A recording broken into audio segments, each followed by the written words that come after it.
രാജെന്താ ഈ രാത്രിയിൽ ഇവിടെ? ഞാൻ മാഡത്തിനൊന്ന് കാണാൻ. എന്നെ കാണാനോ? അങ്ങനെയല്ല, ഞാനൊരു ദുസ്വപ്നം കണ്ടു. മാഡത്തിന് കുഴപ്പമില്ലെന്ന് ഉറപ്പുവരുത്താനാ ഞാൻ വന്ന. ഓ, അപ്പൊ രാജുന് എന്റെ കാര്യത്തില് ഇത്രയും ഉത്തരവാദിത്വം ഉണ്ടല്ലേ? അങ്ങനെയല്ല, ഞാൻ തീരെ കാണാൻ പാടില്ലാത്തൊരു സ്വപ്ന കണ്ടത്. എന്ത് സ്വപ്ന രാജു കണ്ടേ?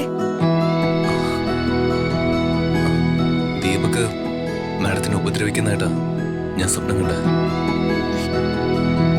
അല്ല, ദീപക് എന്നെ ഉപദ്രവിച്ച രാജുനെന്താ?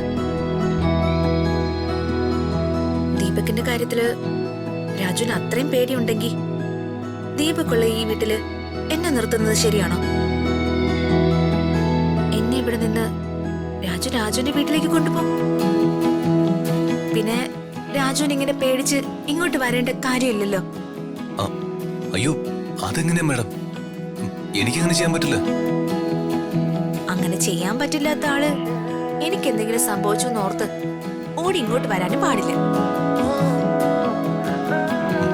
Sorry madam. രാജു,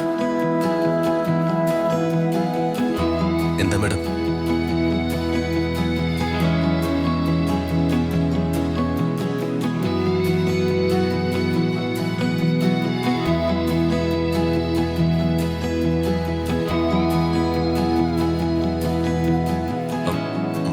എന്താ മാഡം ഇങ്ങനെ നോക്കുന്ന? ഞാൻ രാജുവിന്റെ കണ്ണുകളില് ഇപ്പൊ എന്നോട് എന്താ തോന്നുന്നതെന്ന് നോക്കായിരുന്നു.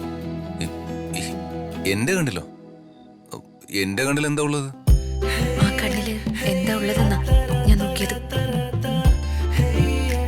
ഒരു സ്വപ്നം കണ്ടിട്ട് ഒരാൾക്ക് വേണ്ടി മറ്റൊരാളിങ്ങനെ ഓടിപ്പടഞ്ഞ് വരണമെങ്കിൽ അപ്പൊ അയാളുടെ മനസ്സിൽ എന്തെങ്കിലും ഉണ്ടായിട്ടല്ലേ?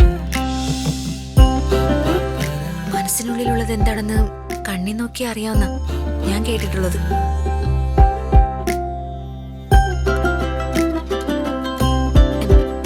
എന്താ രാജു എന്റെ കണ്ണിലേക്ക് നോക്കാത്തത്? മനസ്സിൽ എന്താ ഉള്ളതെന്ന് ഞാൻ കണ്ണിലൂടെ മനസ്സിലാക്കുമെന്ന പേടി കൊണ്ടാണോ? ഏയ്, അതുകൊണ്ടൊന്നും അല്ല മാഡം. എനിക്ക് പോണം. അങ്ങനൊന്നും പോകാൻ പറ്റില്ല. ഏതായാലും എനിക്ക് വേണ്ടി ഇവിടെ വരെ വന്നതല്ലേ. എനിക്ക് പറയാനുള്ള കുറച്ച് കാര്യങ്ങൾ രാജു കേട്ടിട്ട് പോയാൽ മതി.